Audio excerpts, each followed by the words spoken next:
혹시 생각해 본 적 있나요? 도시는 더 큰 사건이 일어나기 전에 영적인 경고를 전달할 수 있습니다.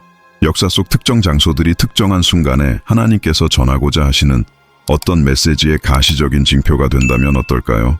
이러한 질문이 제기되는 것은 우연이 아닙니다. 성경에서 도시는 단순히 지도상의 점에 그치지 않았습니다. 도시는 언제나 중요한 의미를 지니고 있었습니다. 영적인 무게책임감과 목적. 문제는 우리가 오늘날 이러한 것들에 주목하고 있는가 하는 점입니다. 가장 초기의 성경부터 하나님은 여러 가지 방법으로 말씀하신다는 것을 분명히 하셨습니다. 하나님은 말씀을 통해, 예언자를 통해, 사건을 통해 말씀하시고 특정한 때에는 다른 방법을 통해서도 말씀하십니다. 도시들 영적인 랜드마크가 되는 장소들은 더 훌륭해서가 아니라 더 많은 빛을 받았기 때문입니다. 그리고 빛이 더 많은 곳에는 또한 더 큰 영적 부담, 이것은 협박이 아닙니다. 성경적 원칙입니다. 겉으로는 모든 것이 정상적으로 돌아가는 것처럼 보이지만 분명히 무언가 잘못되어 있는 시대에 우리는 살고 있습니다. 내부 정렬이 맞지 않습니다. 사람들은 계속해서 일하고 계획하고 건설합니다. 성경은 바로 이러한 상황을 주요 영적 격변 직전의 전형적인 모습으로 묘사하고 있습니다. 예수님은 많은 사람들이 정신이 산만하고 바쁘고 안정에 도취되어 징조를 알아차리지 못할 것이라고 경고하셨습니다. 이는 믿음이 부족해서가 아니라 지나친 안일함 때문입니다. 특정 도시를 경고 신호로 볼 수 있는지와 같은 질문이 제기될 때 이는 두려움이나 근거 없는 추측을 불러일으켜서는 안 됩니다. 오히려 식별영적 분별력은 미래를 예측하는 것이 아니라 시대를 이해하는 것입니다. 공포를 조장하는 것이 아니라 의식을 일깨우는 것입니다. 성경은 결코 두려움을 주기 위한 징조를 보여준 것이 아니라 오히려 깨달음을 주기 위한 것이었습니다. 준비하다 이것을 이해하는 사람들은 불안해하는 대신 경계심을 갖고 반응합니다. 이 영상을 보면서 설명하기 어려운 불편함을 느끼실지도 모르겠습니다. 그것은 두려움이 아닙니다. 오히려 무언가를 좀 더 자세히 살펴봐야 할 필요성을 느끼는 것일 수 있습니다. 성경은 성령께서 어떤 일이 일어나기 전에 죄를 깨닫게 하시고 경고하시고 부르신다고 말씀합니다. 성령께서는 갑자기 소리치시지 않고 부드럽게 마음을 움직이시는 것부터 시작하십니다.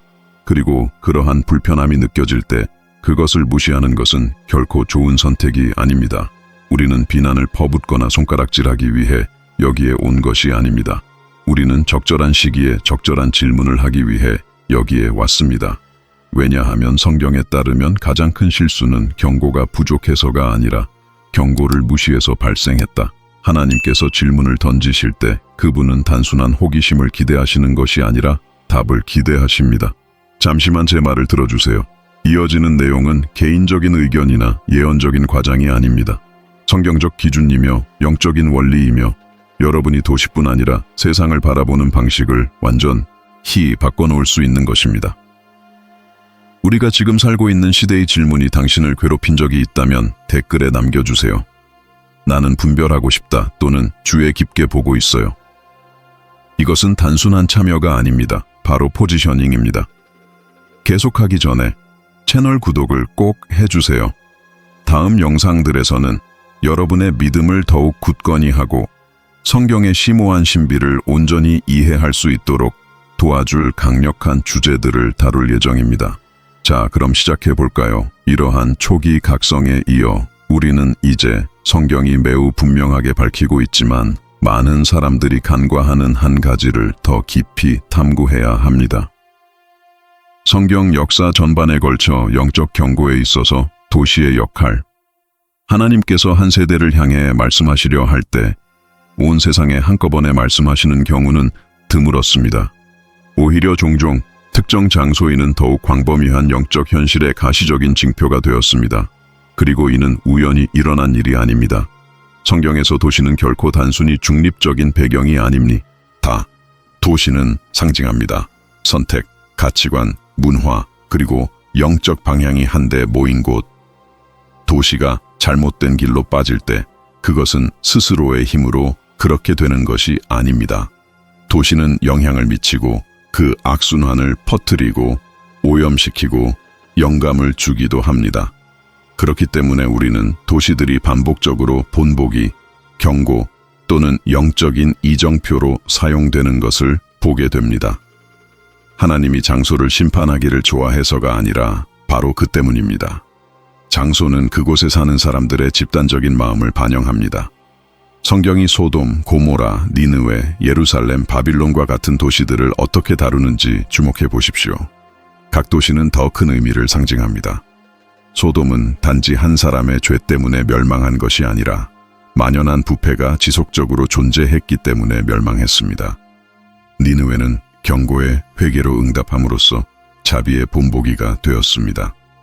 예루살렘은 심각한 결과를 맞닥뜨리기 전에 수없이 경고를 받았는데 이는 경고가 부족해서가 아니라 지속적인 저항 패턴은 반복됩니다. 신이 경고하면 도시는 응답하거나 무시하고 그 결과는 그 응답에 따라 결정됩니다.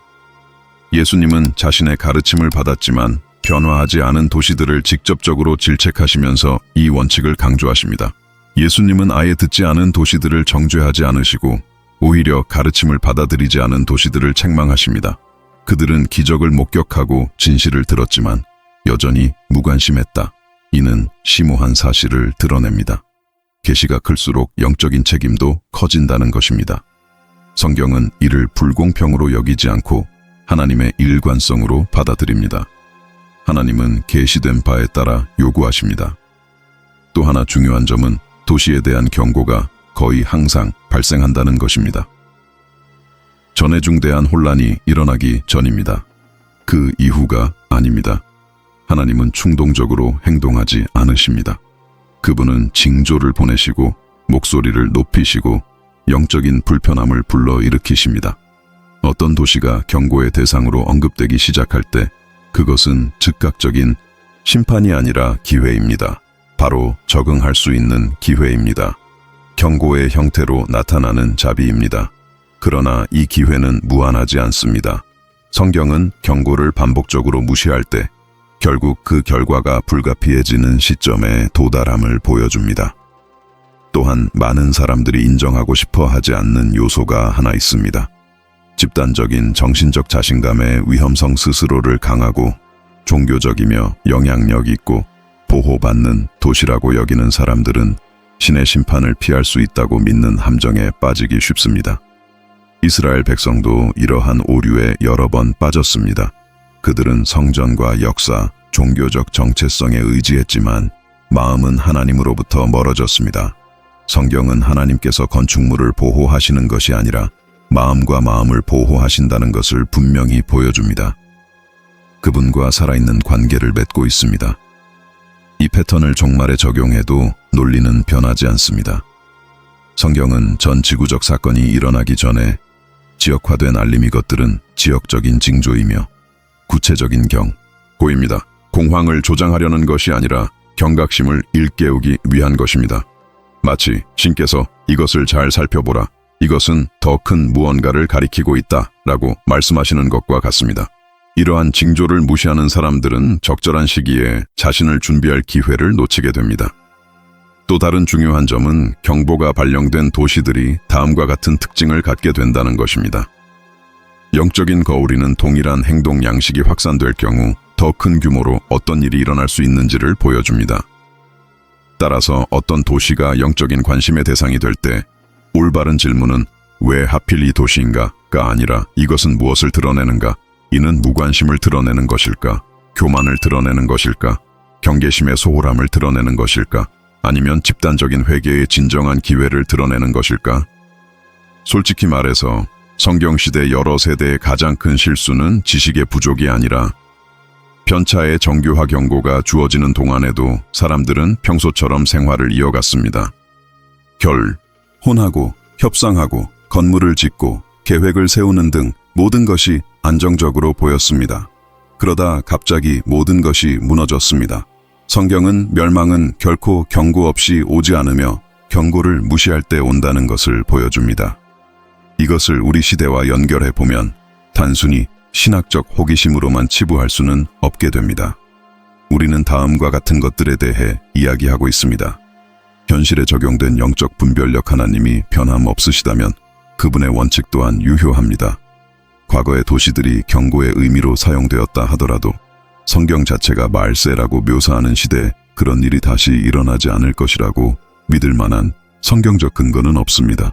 이러한 이해는 필연적으로 부담감을 조성합니다. 도시가 경보 시스템이 될 수 있다면 관심은 지도에서 다른 곳으로 옮겨가기 때문입니다. 영적 반응 파멸을 예측하는 것이 아니라 회개와 경계 그리고 말씀으로 돌아감으로써 그 결과를 피하는 것입니다. 성경은 언제나 그 문을 열어두었습니다.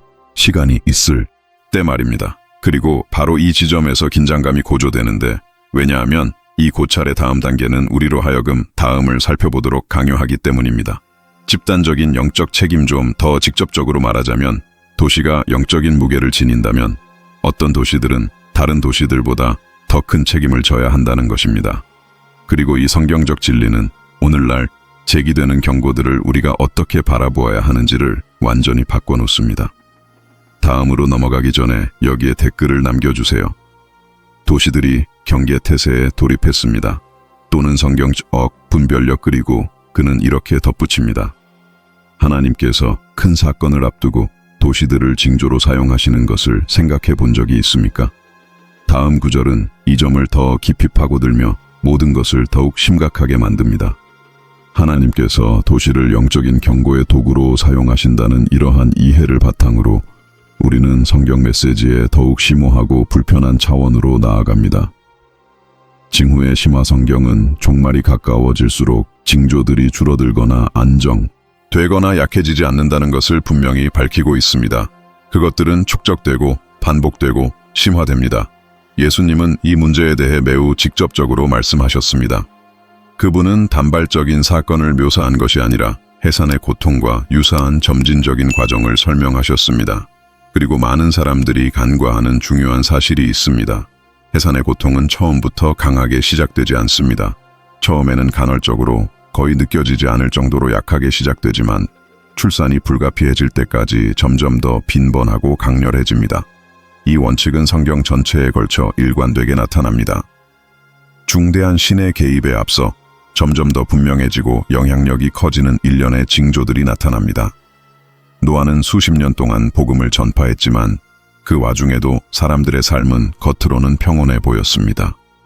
모세는 이집트 백성들에게 점진적인 징조들을 보여주었고 재앙은 이전보다 더 심각해졌습니다. 선지자들은 이스라엘 백성들의 마음이 완악해지자 점점 더 절박한 메시지를 반복해서 전했습니다. 하나님은 자신의 행동 방식을 바꾸지 않으십니다. 그분은 경고하고 반복하고 강도를 높인 후에야 비로소 돌파구를 마련하십니다. 문제는 신호의 증폭이 인간의 심장에 위험한 영향을 미친다는 점입니다. 영적 둔감화, 어떤 일이 반복되면 사람들은 그것을 당연하게 여기기 시작합니다. 특별한 것이 일상이 되고 경고는 배경소음처럼 느껴집니다.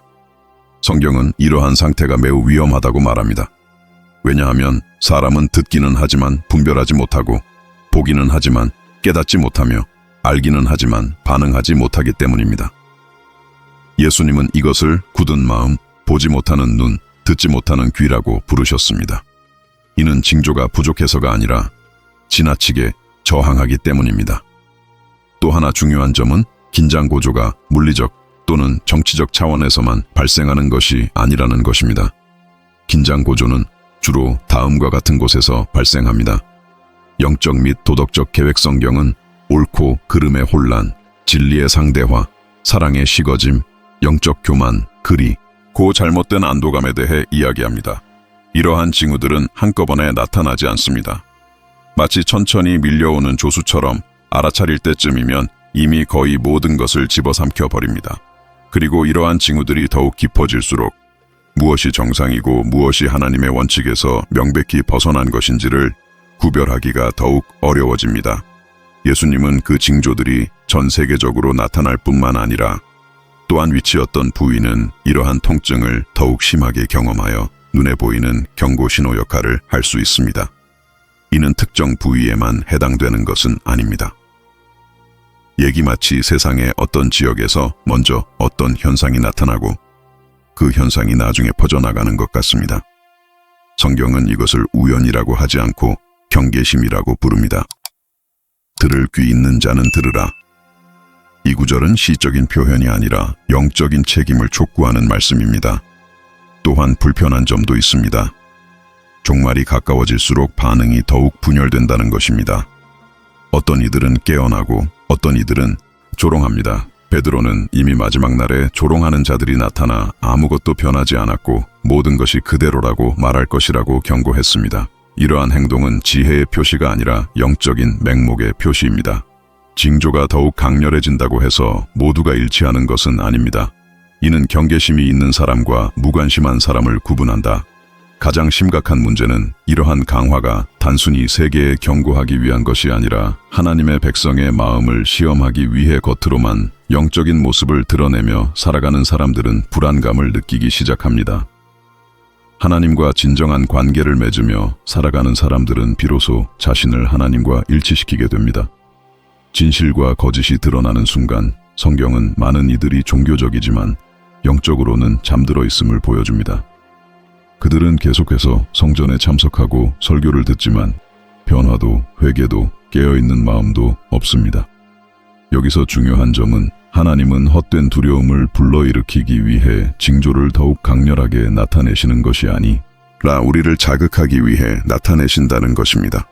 결정새로운 경고가 올 때마다 조용한 질문이 던져집니다. 지금처럼 계속 나아갈 것인가 아니면 방향을 바꿀 것인가? 문제는 많은 사람들이 최종적인 징조, 즉 의심의 여지가 없는 어떤 징조를 기다린다는 것입니다. 하지만 사실 지금까지 쌓인 징조들이 이미 해답입니다. 성경은 너무 오래 기다리는 자는 대개 너무 늦는다는 것을 보여줍니다. 이러한 원칙에 비추어 현재 상황을 살펴보면 우리는 징후가 단순히 존재하는 것을 넘어 실제로 나타나는 시기를 살고 있다는 느낌을 받습니다. 겹치명적, 도덕적, 사회적, 문화적 모든 것이 동시에 일어나며 무시할 수 없는 무게감을 만들어냅니다. 이는 어떤 이들에게는 불안감을 또 어떤 이들에게는 부정을 불러일으킵니다. 그리고 흥미롭게도 이러한 분열은 성경에서도 나타나는 현상입니다. 여기서부터 클라이맥스가 고조되기 시작합니다. 왜냐하면 징후들이 점점 강렬해지면서 문제는 무슨 일이 일어나고 있는가가 아니라 일어나고 있는가로 바뀌기 때문입니다. 분별력이 있는 사람, 보는 모든 사람이 인지하는 것은 아니며 듣는 모든 사람이 이해하는 것도 아닙니다. 성경은 마지막 시대에는 분별력보다 정보가 훨씬 더 귀해질 것이라고 분명히 밝히고 있습니다. 계속하기 전에 여기에 댓글을 남겨주세요. 징후가 점점 더 많아지고 있습니다. 또는 경계를 늦추지 말아야 할 때입니다. 그리고 또 이렇게 묻습니다. 오늘날 경고가 이전보다 더 자주 나타난다고 느끼십니까? 다음 부분에서는 이러한 상황에서 누가 가장 큰 영적 책임을 져야 하는지를 심층적으로 살펴보는데 그 답이 모든 것을 바꿔놓습니다. 징조들이 더욱 뚜렷해지고 이로 인해 깨어있는 자와 무관심한 자가 구분된다면 이제 성경은 우리로 하여금 많은 사람들이 회피하고 싶어하는 진실에 직면하도록 강요합니다. 집단적인 영적 책임 성경에서 하나님은 모든 사람을 똑같이 대하지 않으십니다. 이는 그분이 편애하시기 때문이 아니라 공의로우시기 때문입니다. 그리고 성경적인 공의는 단순하면 서도 강력한 의미를 지닙니다. 당신이 더 많은 빛을 받을수록 하나님께서는 당신에게 더 큰 응답을 기대하십니다. 이것이 바로 특정 시기에 도시를 고도의 경계 태세에 두는 이유입니다. 다른 도시보다 상황이 더 심각해서가 아니라 오히려 진실에 더 많이 노출되었음에도 불구하고 그 진실이 중요하지 않은 것처럼 행동하기 시작했기 때문입니다. 예언자의 초점은 호기심에서 대립으로 옮겨갑니다. 성경은 하나님께서 개인뿐 아니라 문화, 도시, 국가와 같은 환경까지도 살피신다는 것을 보여줍니다. 하나님은 무엇이 칭송받고 무엇이 용인되고 무엇이 정상화되고 원칙을 어기면서도 진보라고 불리는지 다 보십니다. 무엇이 설교되고 무엇이 행해지는지, 무엇이 은밀히 행해지고 무엇이 공개적으로 드러나는지도 다 보십니다. 그리고 어떤 환경이 영적인 책임을 쌓아갈수록 끊임없이 교정을 거부할 경우 그에 따른 결과 또한 쌓이게 됩니다. 이 원칙은 예수님께서 자신의 기적을 목격하고 가르침을 듣고 권위를 보았지만 무관심했던 도시들에 대해 말씀하실 때 분명해집니다. 예수님은 먼저 자신의 말을 듣지 않았던 도시들을 책망하지 않으십니다. 오히려 무관심했던 도시들을 질책하십니다. 그들은 그 빛을 가까이서 보았다. 그런데도 그들은 같은 길을 계속 가기로 선택했습니다. 메시지는 분명합니다. 문제는 정보 부족이 아니라 대응 부족입니다. 다시 말해, 진실을 알고도 반응하지 않는 것은 정보 부족으로 인해 진실을 무시하는 것보다 더 나쁩니다. 그리고 이것은 심각한 문제입니다. 성경은 심판에 대해 이야기할 때 항상 심판과 책임을 연결짓습니다. 성경적인 관점에서 책임은 세 가지를 포함합니다. 바로 계시, 기회, 그리고 반응입니다. 계시는 하나님께서 주신 것입니다.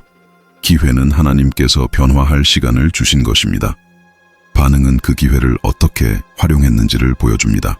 한 도시가 많은 것을 받았을 때, 즉 많은 설교, 많은 기독교적 영향력, 많은 말씀에 대한 노출, 많은 신앙 전통을 받았을 때 마음이 식고 가치관을 타협하며 거룩함을 겉모습으로 대체하기 시작하면 하나님께서는 더욱 엄중하게 개입하시기 시작합니다. 멸망시키려는 것이 아니라 회개하도록 부르시려는 것입니다. 하지만 이 부르심은 때로는 직접적인 대면의 형태로 나타날 수 있습니다. 이제 영상의 주제와 직접적으로 연결되는 질문이 나옵니다. 왜 어떤 사람들은 대구를 경기의 태세의 도시라고 생각할까요? 대구는 한국 사회에서 단순한 도시 중 하나로 여겨지지 않습니다. 역사와 문화적 무게, 사회적 역할, 그리고 강한 지역적 정체성을 지니고 있습니다. 그리고 영향력 있는 곳이면 어디든 그렇듯 눈에 보이지 않는 무언가, 즉 영적인 영역을 품고 있습니다. 성경은 영향력이 있는 곳에는 분쟁이 있고 문화적 힘이 있는 곳에는 가치관의 충돌이 있으며 책임이 있는 곳에는 책임을 져야 한다는 것을 보여줍니다. 이는 값싼 신비주의가 아니라 성경적 원리를 현실에 적용한 것입니다. 동시에 겸손을 유지하는 것이 중요합니다. 성경은 대구를 직접적으로 언급하지 않습니다. 대구는 이러하다 또는 대구는 저렇다 라고 말하지도 않습니다. 그러므로 우리는 여기서 무엇을 선포하려는 것이 아닙니다. 우리는 분별하려는 것입니다. 분별한다는 것은 패턴을 관찰하는 것을 의미합니다. 도시는 영적인 책임을 짊어질 수 있으며 따라서 더 강렬한 경고를 받을 수 있습니다. 그리고 이러한 경고는 거의 항상 영적인 영역에서 먼저 나타납니다. 혼란, 무관심, 피로, 주의 산만, 상대주의, 두려움의 상실 등이 그것입니다. 눈에 보이는 영향이 나타나기 전에 이미 보이지 않는 영향이 시작된 것입니다. 또 한 가지 중요한 점은 집단적 책임이 개인적 책임을 부정하는 것이 아니라 오히려 강화한다는 것입니다. 도시는 사람들로 이루어져 있기 때문입니다. 만약 많은 사람들이 신앙을 현실이 아닌 전통으로만 여기기 시작한다면 환경은 변합니다. 많은 지도자들이 거룩함보다 이미지를 우선시하기 시작한다면 환경은 변합니다. 문화가 교회의 변화를 압박하고 교회가 영향력을 잃지 않기 위해 굴복하기 시작한다면 환경은 변합니다. 그리고 성경은 환경이 변하면 그에 따른 결과가 따른다는 것을 보여줍니다. 바로 이 지점에서 경고의 힘이 가장 강력해집니다. 어떤 도시가 경고의 상징이 되는 것은 대개 하나님께서 그 문제가 확산되기 전에 바로잡고자 하시는 무언가를 반영하고 있기 때문입니다. 그리고 하나님께서 바로잡으실 때 가장 어두운 곳에서 시작하지 않으십니다. 오히려 가장 밝은 곳에서 시작하시는 경우가 많은데 그곳에서 바로잡음으로써 긍정적인 결과와 영향력을 만들어낼 수 있기 때문입니다. 이는 심판의 의미를 변화시킵니다. 심판은 항상 즉각적인 파괴를 의미하는 것이 아닙니다. 종종 징계, 대면, 드러냄, 강제적인 조정 등을 의미합니다. 그리고 성경을 이해하는 사람들에게 징계는 변장한 잡입니다. 하나님께서 바로잡으시는 이유는 여전히 구원하시기를 원하시기 때문입니다. 하지만 실제로는 위험이 존재합니다. 시정 조치가 내려졌을 때 사람들이 그것을 박해로 받아들이고 경고가 내려졌을 때 과장이라고 치부하고 대립이 닥쳤을 때 테러라고 부르면 도시는 위험한 국면에 접어듭니다. 바로 마음이 흔들리기 시작하는 국면입니다. 함께 단단해지다 마음이 굳어진다는 것은 신앙심이 부족한 것이 아니라 하나님의 음성에 저항하는 것입니다. 예수님께서 들을 귀 있는 자는 들으라고 그토록 강조하신 이유도 바로 그것입니다. 듣는 것은 쉽지만 순종하는 것은 어렵기 때문입니다. 이제 클라이맥스가 다가오고 있습니다. 이 대화는 필연적인 결론으로 우리를 이끌기 때문입니다.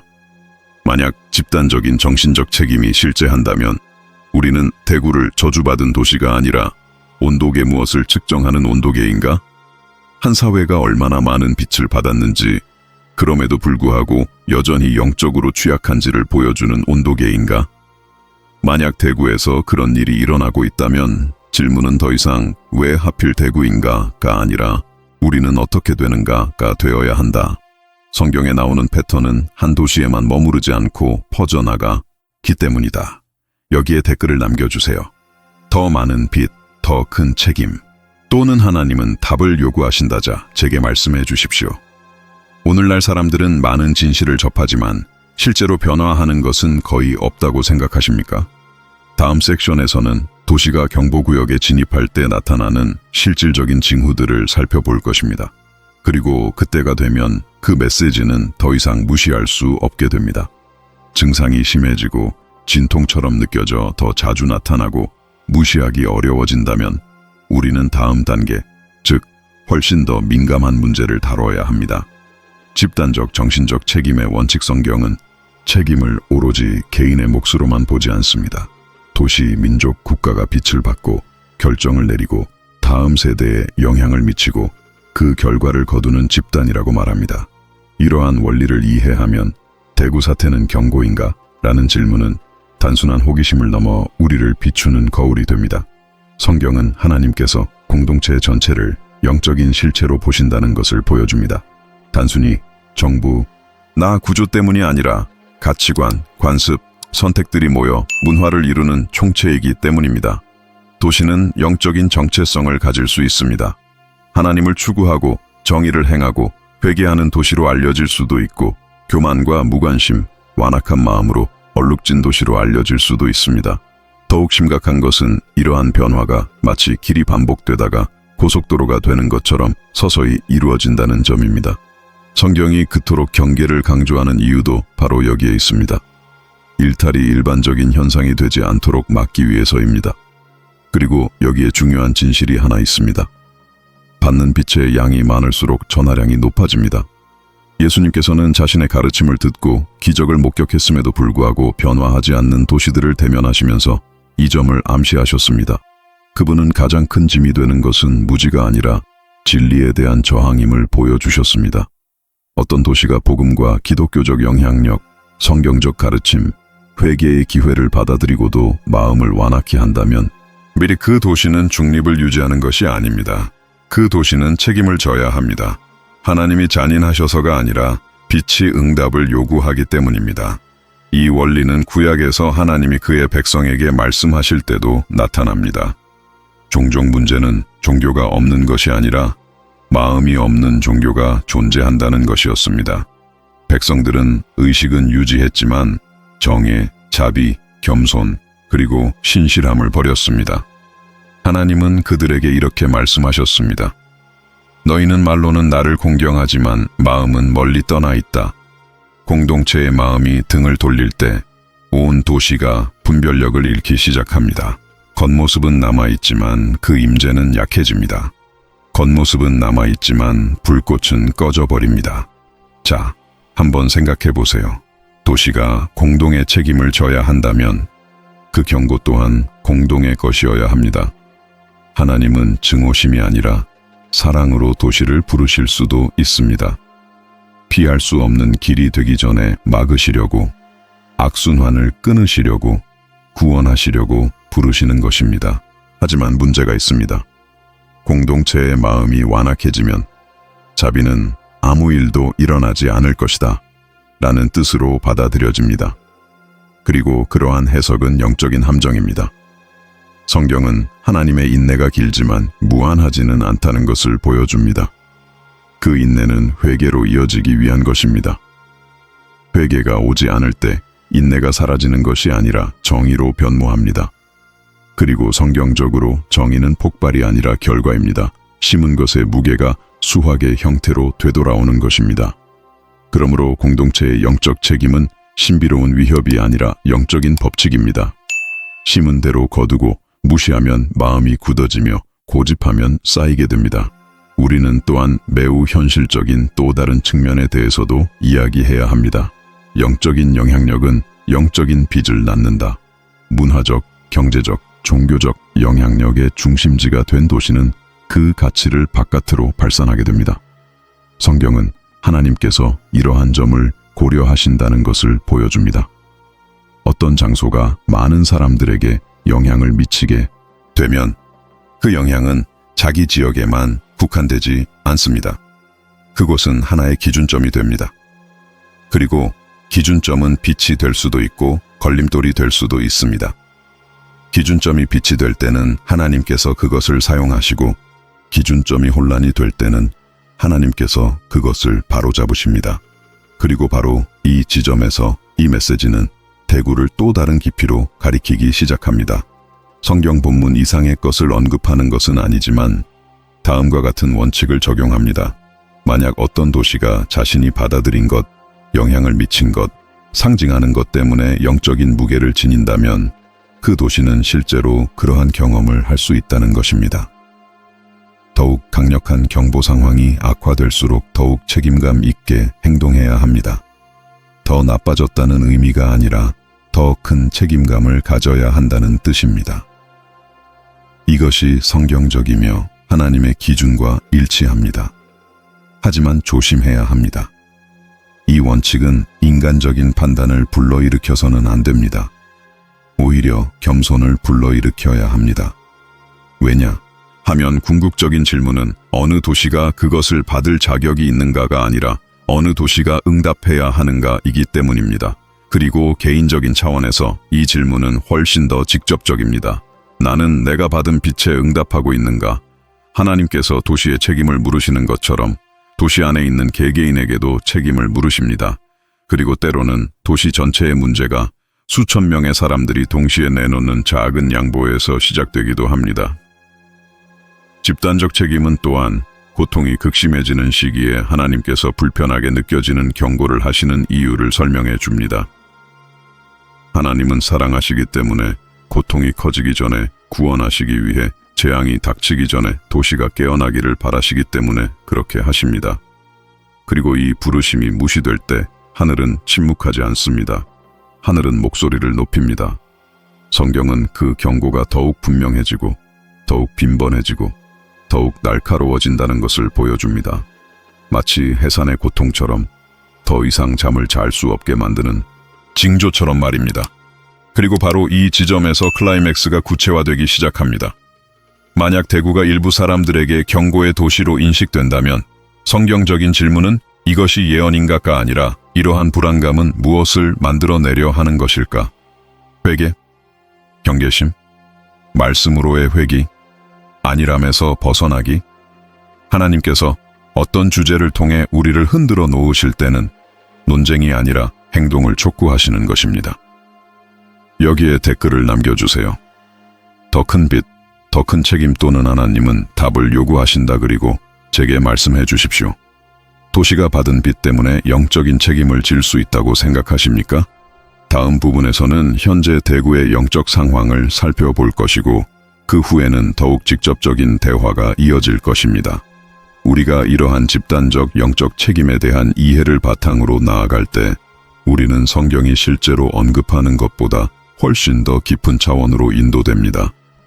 지속적인 감시의 원칙 책임감이란 과거에만 쌓이는 것이 아니라 현재 바로 지금 이 순간에도 도시가 눈앞에 나타나는 징조에 어떻게 반응하는지를 통해 드러나기 때문입니다. 성경은 하나님께서 경고와 훈계 그리고 깨우침 없이는 결코 갑작스럽게 행동하지 않으신다는 것을 보여줍니다. 하나님은 큰 변화를 일으키시기 전에 항상 징조를 보내십니다. 그리고 이러한 징조는 정치적, 경제적 영역뿐 아니라 거의 아무도 주목하지 않는 영적인 영역에서도 나타납니다. 바로 이 지점에서 많은 도시들이 실패합니다. 하나님을 공개적으로 거부해서가 아니라 두려움도 없고 절박함도 없고 진정한 회개도 없는 피상적이고 안락한 신앙에 익숙해져 버리기 때문입니다. 성경은 이러한 상태가 명백한 불신보다 더 위험하다고 분명히 말합니다. 거부하는 자는 자신이 거부한다는 것을 알지만 안일해지는 자는 자신이 괜찮다고 믿기 때문입니다. 그리고 바로 이 지점에서 경고가 가장 심각해집니다. 종교적인 겉모습은 살아있는데 영적인 자각은 잠들어 버릴 때 말입니다. 성경은 하나님께서 외적인 행동뿐 아니라 내면의 의도와 태도까지도 살피신다는 것을 보여줍니다. 하나님은 진리에 대한 갈망이 있는지, 아니면 단지 듣기 좋은 메시지만을 받아들이는지, 회개가 있는지, 아니면 순간적인 감정에만 사로잡혀 있는지, 진정한 변화가 있는지, 아니면 형식적인 의식만 반복하는지를 살피십니다. 그리고 이러한 양상이 집단적으로 확산되기 시작하면 그 도시는 성경에서 묘사하는 바와 같은 상태에 빠지게 됩니다. 진행성 실명 정보가 부족한 것이 아닙니다. 분별력이 부족한 것입니다. 이 단계에서는 아직 민감한 사람들에게는 경고 신호가 더욱 분명하게 드러나고 이미 안일해진 사람들에게는 더욱 거슬리게 느껴집니다. 바로 이런 이유로 이 시기에 경고 메시지는 성가시게 느껴집니다. 사람들은 과장이라며 지나친 불안감 조성이라며 불필요한 두려움이라고 말하기 시작합니다. 하지만 성경은 언제나 그래왔음을 보여줍니다. 선지자들은 안락한 삶을 사는 사람들에게 결코 환영받지 못했습니다. 그들이 불안을 야기했던 이유는 바로 영적인 안전이라는 환상을 깨뜨렸기 때문입니다. 그리고 그 환상이 위협받기 시작하면 마음은 저항으로 반응합니다. 이 원칙의 또 다른 핵심은 다음과 같습니다. 하나님은 세상을 먼저 심판하지 않으십니다. 그분은 먼저 자신을 안다고 고백하는 사람들을 부르십니다. 이것은 매우 중요합니다. 성경은 심판이 하나님의 집에서부터 시작된다고 말합니다. 이것은 정죄를 의미하는 것이 아니라 정화를 의미합니다. 조정을 의미하고 교정을 의미합니다. 하나님께서는 먼저 그분의 이름과 말씀, 그리고 계시를 지닌 자들을 다루십니다. 그리고 이러한 대우를 거부할 때 교정은 더욱 강해집니다. 하나님께서 통제력을 잃으셨기 때문이 아니라 그분의 목적을 잃지 않으셨기 때문입니다. 이러한 관점에서 도시를 바라볼 때 우리는 불편하지만 분명한 사실을 깨닫게 됩니다. 하나님께서 경고하시는 것은 우리의 결점을 드러내기 위해서가 아니라 구원하기 위해서입니다. 그러나 구원은 응답을 요구합니다. 그리고 응답은 공허한 영적 틀을 깨부수는 것을 요구합니다. 그저 지켜보고 소비하고 논평만 할 뿐 항복하지 않는 믿음을 버리는 것을 요구합니다. 두려움으로 돌아가는 것을 요구합니다. 말씀으로 돌아가는 것을 요구합니다. 깨어있는 자세로 돌아가는 것을 요구합니다. 하나님 앞에서 살아가는 것이 얼마나 중대한 일인지 깨닫는 것을 요구합니다. 성경은 또한 한 도시가 영적인 경고를 오랫동안 무시하면 도덕적, 정서적 혼란을 겪기 시작한다고 밝힙니다. 무엇이 옳은지 의문이 생기고 무엇이 그른지 당연하게 여겨지게 됩니다. 분별력이 약해지고 한때 충격적이었던 것들이 점차 용인됩니다. 이러한 과정은 하룻밤 사이에 일어나는 것이 아닙니다. 조용하고 점진적이며 거의 알아차리기 어렵습니다. 예수님께서 그토록 경계심을 가지라고 강조하신 이유가 바로 이것입니다. 경계하는 사람들은 변화가 작을 때 알아차리지만 경계하지 않는 사람들은 이미 피해가 커진 후에야 깨닫게 됩니다. 바로 이 지점에서 경계 태세에 들어간 도시라는 개념이 성경적으로 진정한 의미를 갖게 됩니다. 이것은 단순한 명칭이 아니라 영적인 단계입니다. 조용히 말씀하시는 것이 효과가 없었기에 하나님께서 더 큰 소리로 말씀하시는 단계입니다. 온갖 잡념이 세상을 지배하게 되자 하늘이 우리에게 주의를 기울이도록 촉구하는 단계입니다. 그리고 이 부르심을 무시할 때 영적인 환경에 변화가 생깁니다. 보호가 약해지고 감수성이 사라지며 저항이 커집니다. 그리고 이는 더 깊은 위기를 위한 비옥한 토양을 만듭니다. 하지만 많은 사람들이 간과하는 사실이 하나 있습니다. 경고는 여전히 유효합니다. 하나님께서 경고하실 때에는 아직 시간이 있습니다. 하나님께서 흔들리실 때에는 응답할 기회가 있습니다. 문제는 경고가 더 이상 흔들리지 않을 때, 메시지가 더 이상 아무런 반응을 일으키지 않을 때, 마음이 더 이상 반응하지 않을 때 시작됩니다. 진정한 위험은 바로 그 징조 자체가 아니라 그것에 대한 무관심입니다. 성경은 이러한 일이 일어날 때 도시가 위태로운 단계에 접어들며 말씀으로는 더 이상 가르칠 수 없었던 것들을 결과가 드러내기 시작한다는 것을 보여줍니다. 이제 우리는 다음에 이어질 내용과 연결되는 긴장 지점에 도달했습니다. 만약 이 원칙이 사실이라면 이 문제는 이론적인 것을 넘어 개인적이면서 동시에 집단적인 문제가 됩니다. 우리는 경고를 제대로 분별하고 있는 걸까요? 아니면 아무것도 바꿀 필요가 없도록 모든 것을 설명하려 들고 있는 걸까요?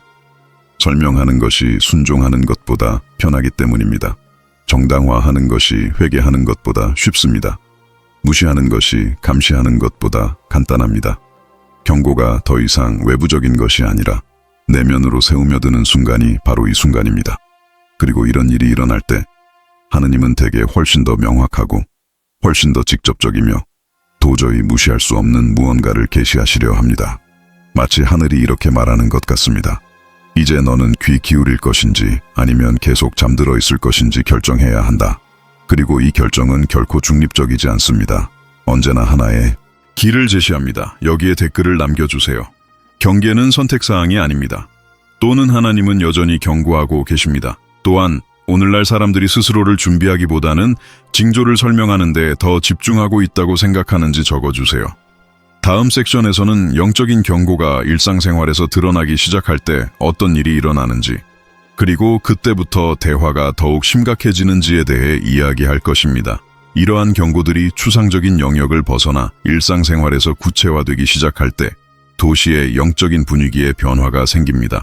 성경은 징조들이 단순히 내면적인 영적 차원에 머무르지 않고 사람들의 일상생활, 사회 분위기, 집단 행동, 가정의 정서 상태, 심지어 의사 결정 방식에까지 영향을 미치기 시작하는 시점이 온다는 것을 보여줍니다. 이는 하나님께서 인내심을 잃으셔서가 아니라 경고를 더 이상 무시할 수 없을 정도로 강력해져야 하기 때문입니다. 바로 이 시점에서 많은 사람들은 무엇이 잘못되었는지 정확히 설명할 수는 없지만 무언가 정상적이지 않다는 것을 깨닫기 시작합니다.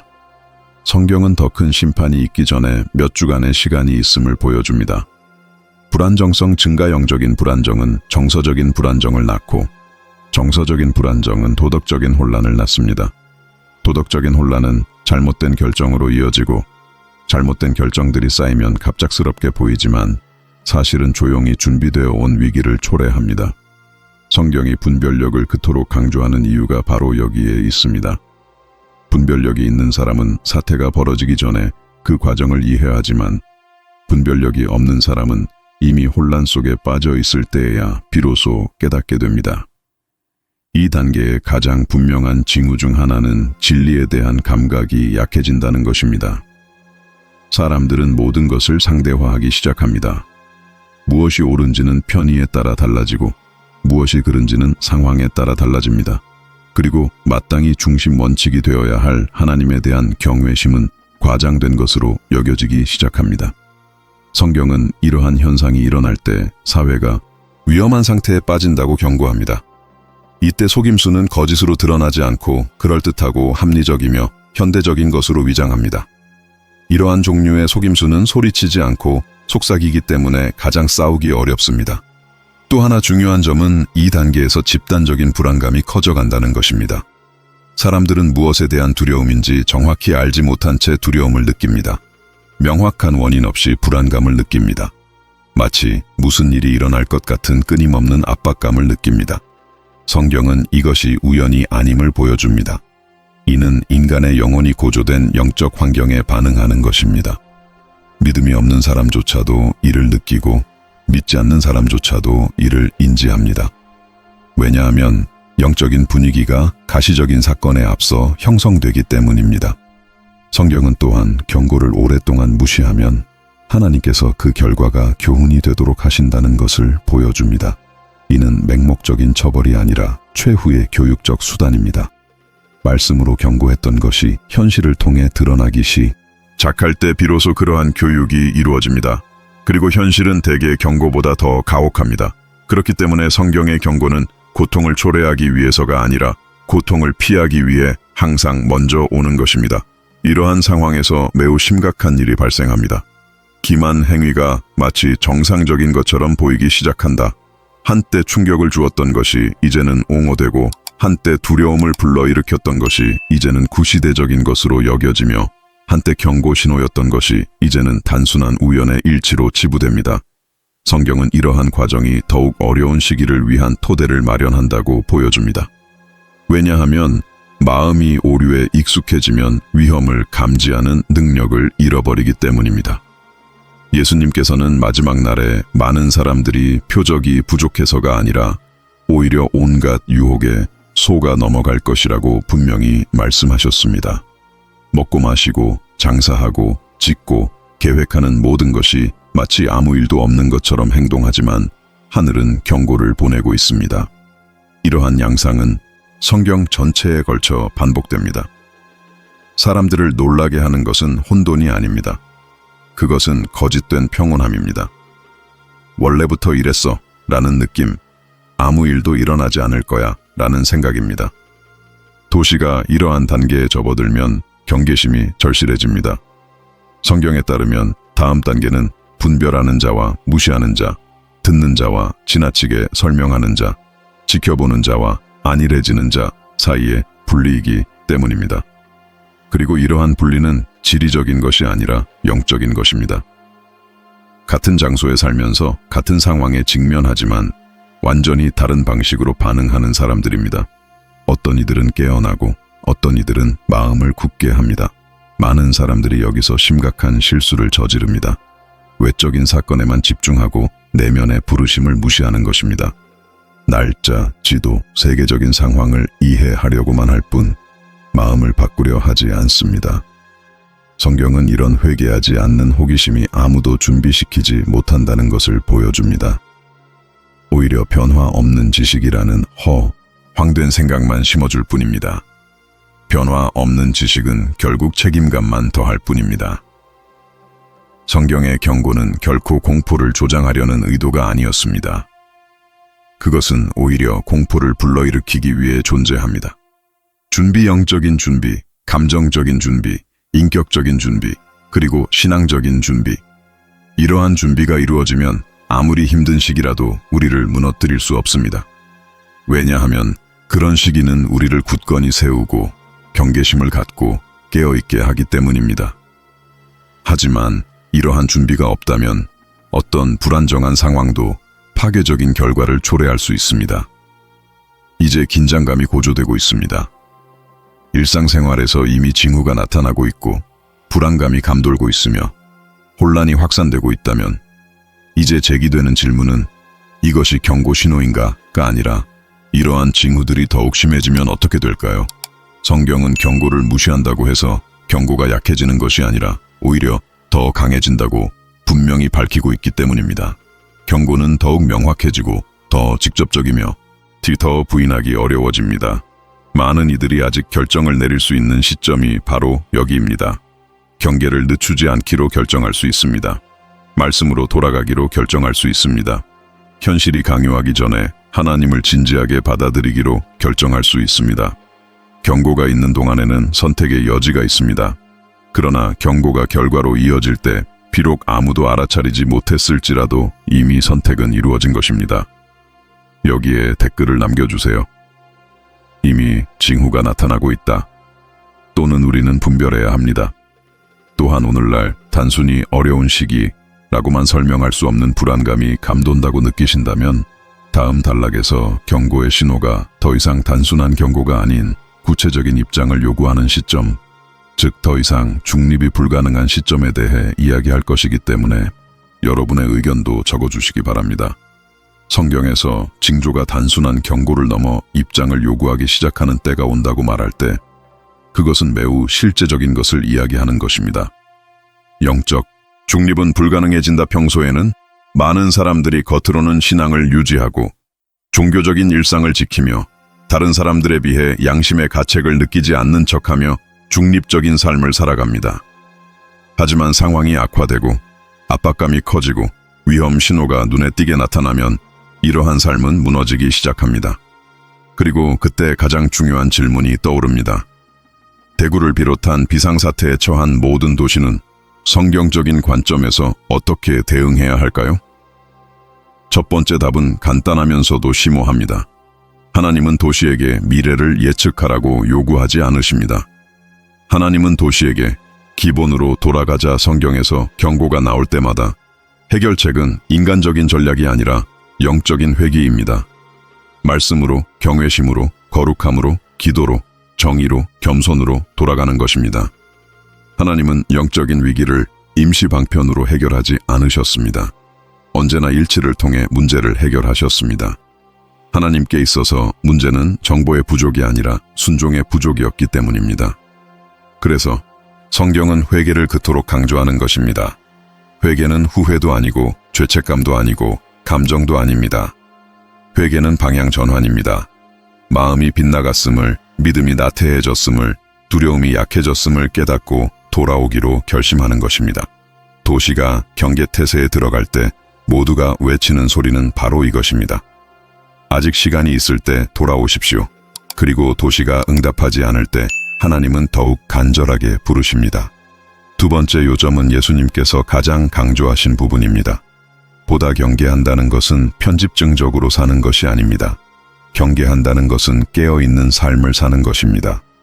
마음이 온갖 잡념에 사로잡히지 않도록 하는 것입니다. 믿음이 단순한 만족으로 전락하지 않도록 하는 것입니다. 영적인 환경이 식어갈 때에도 그 불꽃을 계속 타오르게 하는 것입니다.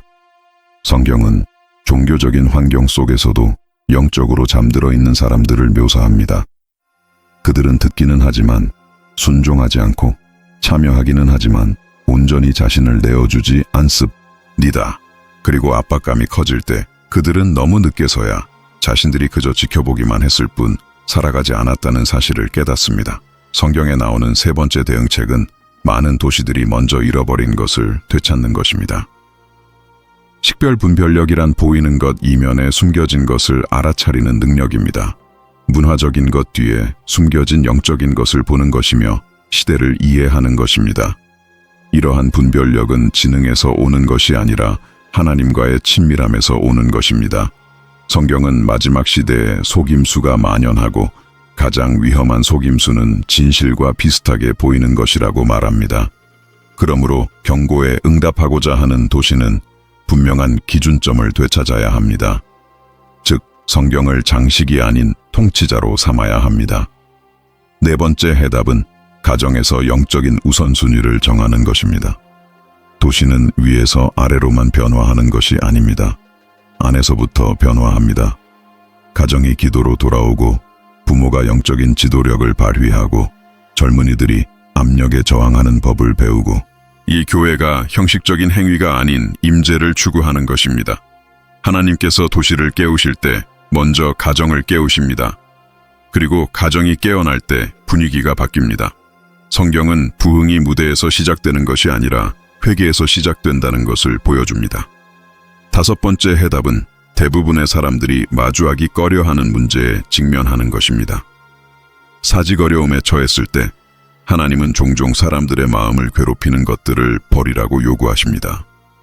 숨겨진 죄, 믿음을 약화시키는 습관, 양심을 무디게 하는 오락, 하나님으로부터 멀어지게 하는 친구 관계, 하나님을 대신하는 약속들 말입니다. 성경은 이것을 실천적 성화라고 부릅니다.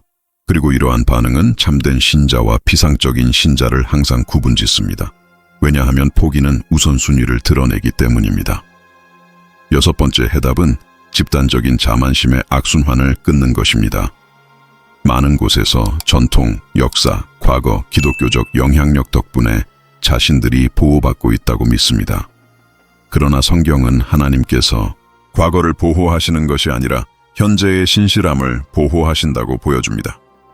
현재의 경각심을 대신할 수 있는 영적 유산은 없습니다.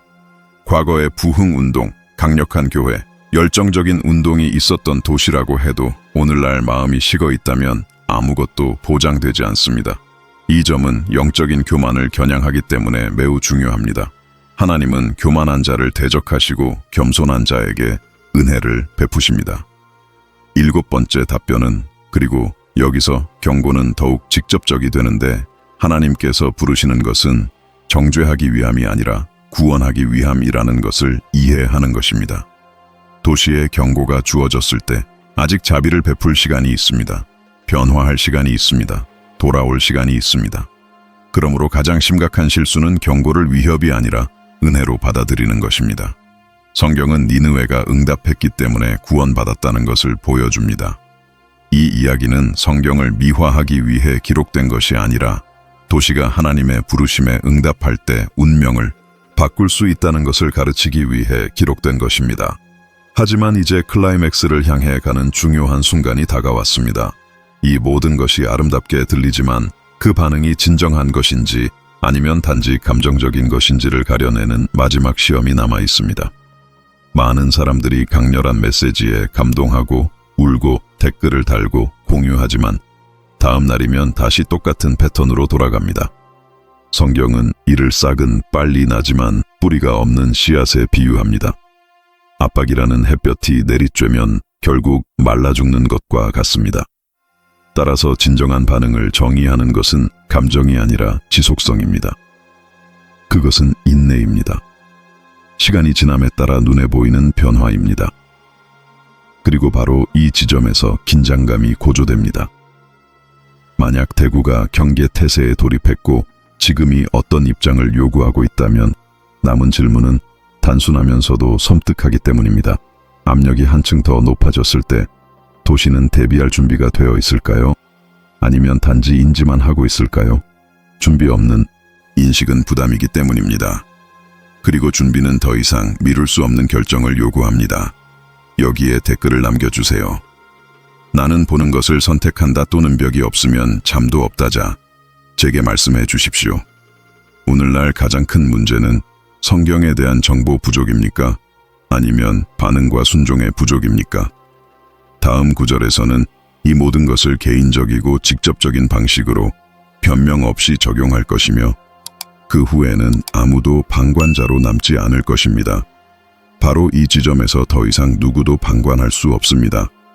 왜냐하면 대구는 경계의 도시인가? 라는 질문은 본질적으로 단지 시작점에 불과했기 때문입니다.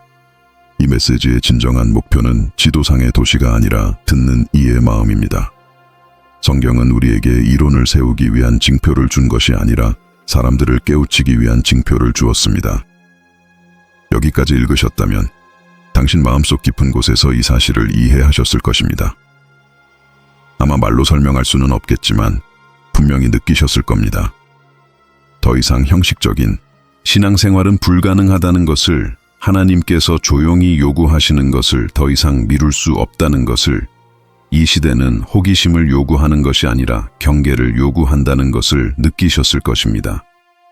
성경에서 마지막 날이라고 할 때 단순히 미래의 사건만을 이야기하는 것이 아닙니다. 지금 우리가 살아야 할 삶의 모습을 말하는 것입니다. 분별력을 가진 삶, 두려움을 가진 삶, 실제적인 거룩함을 실천하는 삶, 그리고 단순히 위급한 상황에 대한 기도가 아닌 하나님과의 관계를 위한 진정한 기도를 드리는 삶입니다. 성경에서 징조가 더욱 강렬해지고 경고가 분명해진다고 할 때 그것은 분명하게 말합니다. 언젠가 압박이 가해져 누가 준비되었고 누가 단지 정보만 받았는지 드러날 것이라는 것을 말입니다. 그리고 바로 오늘 이 순간에도 여러분에게는 소중한 것이 있습니다. 현실이 여러분을 변화시키기 전에 준비할 시간입니다. 어쩌면 당신은 가장 큰 위험이 시끄러운 것이 아니라 조용한 것임을 깨닫고 있을지도 모릅니다. 나중에 다시 올게. 그렇게 심각한 건 아니야. 하나님은 이해하실 거야. 조금만 더. 시간 나면 고칠게. 와 같은 말들입니다. 성경은 이것을 속임수라고 부릅니다. 속임수는 위험한데 왜냐하면 그것은 명백한 죄로 드러나지 않고 마치 당연한 일처럼 보이기 때문입니다. 하지만 하나님은 당신을 두려움에 사로잡힌 삶으로 부르시는 것이 아닙니다. 하나님은 당신을 흔들림 없는 삶으로 부르십니다. 바람이 바뀌어도 흔들리지 않는 믿음, 자신의 신념을 타협하지 않는 마음, 깨어 있어야 할 때 잠들지 않는 영혼으로 부르십니다. 여기서 가장 중요한 점은 하나님께서 경고를 통해 누구를 비난하려는 것이 아니라 오히려 손을 내미시려는 것임을 깨닫게 해 주신다는 것입니다. 경고가 있는 한 자비가 있고 혼란이 있는 한 초대가 있으며 성령께서 역사하시는 한 회복의 기회가 있습니다. 결과를 결정하는 것은 표적의 크기가 아니라 그 표적에 대한 반응입니다. 니느웨는 반응했기에 구원받았고 예루살렘은 저항했기에 고난을 당했습니다. 성경은 마치 거울처럼 우리 앞에 이 선택의 기로를 열어놓습니다. 중요한 것은 지리적 위치가 아니라 순종입니다. 장소가 아니라 태도입니다. 밖에서 무슨 일이 일어날까가 아니라 내 안에서 무슨 일이 일어날까입니다. 그래서 저는 어떤 예언적 이론보다 더 가치 있는 질문을 여러분께 드리고 싶습니다. 만약 예수님께서 오늘 오셔서 여러분의 삶을 보신다면 그분은 경계심을 보실까요? 아니면 산만함을 보실까요? 항복을 보실까요? 아니면 변명을 보실까요? 살아있는 믿음을 보실까요? 아니면 겉모습만 그럴듯하게 꾸미는 것을 보실까요? 이 질문은 여러분을 비난하려는 것이 아닙니다. 여러분을 일깨우려는 것입니다. 하나님께서 사람을 구원하시려면 먼저 그 사람과 마주하시고, 먼저 그 사람을 흔들어 놓으시고, 먼저 그 사람을 불편하게 하십니다. 만약 이 영상을 보면서 불편함을 느끼셨다면 그 느낌을 무시하지 마십시오. 그것은 바로 하나님께서 여러분을 중심 예언으로 부르시는 음성일지도 모릅니다. 이제 이 말씀을 간단하고 실용적이며 즉각적인 방법으로 적용해 보십시오. 진지하게 말씀으로 돌아가십시오. 고쳐야 할 부분을 고치십시오. 식어버린 마음에 대해 용서를 구하십시오. 진심으로 기도를 다시 시작하십시오. 마음을 무디게 하는 것들을 끊어내십시오. 하나님을 경외하는 마음을 다시 일으키십시오. 대구에 있든 어디에 있든 하나님은 파괴하기 위해 부르시는 것이 아니라 바로잡기 위해 부르신다는 것을 기억하십시오. 사람이 자신을 바로잡을 때 그 사람은 자신이 사는 도시의 빛이 됩니다. 깨어있는 삶은 주변 환경을 변화시킵니다. 굳건한 믿음은 다른 사람들에게 영향을 미칩니다. 깨어난 마음은 해답이 됩니다. 오늘 하나님께서 당신에게 말씀하셨다고 느끼셨다면 지금 바로 채널을 구독해 주세요. 단순히 구독자 수에 연연하지 마시고 진심으로 구독을 결정해 주세요. 이 채널은 자극적인 내용이나 선정적인 광고 없이 오직 성경에 근거하여 분별하고 보고 준비하기를 진정으로 원하는 사람들을 위한 채널입니다. 그리고 이 글을 끝까지 읽으셨다면 아래 댓글에 이 문구를 남겨주세요. 나는 보는 것을 선택한다 이렇게 대문자로 쓰세요. 이것이 당신의 이정표가 될 것입니다. 원하시면 댓글도 남겨주세요. 하나님이 나를 깨우셨다 무언가를 선언한다는 것은 입장을 표명하는 것이기 때문입니다. 끝까지 시청하셨다면 좋아요를 눌러주세요. 좋아요는 더 많은 사람들이 이 경고를 접하고 너무 늦기 전에 경각심을 갖도록 도와줍니다. 자, 다른 것에 정신 팔지 마세요. 화면에 나오는 다음 영상을 시청하세요. 기억하세요. 이 신호들은 여러분을 겁주기 위한 것이 아니라 준비시키기 위한 것입니다. 그리고 준비는 오늘 간단한 결심에서 시작됩니다.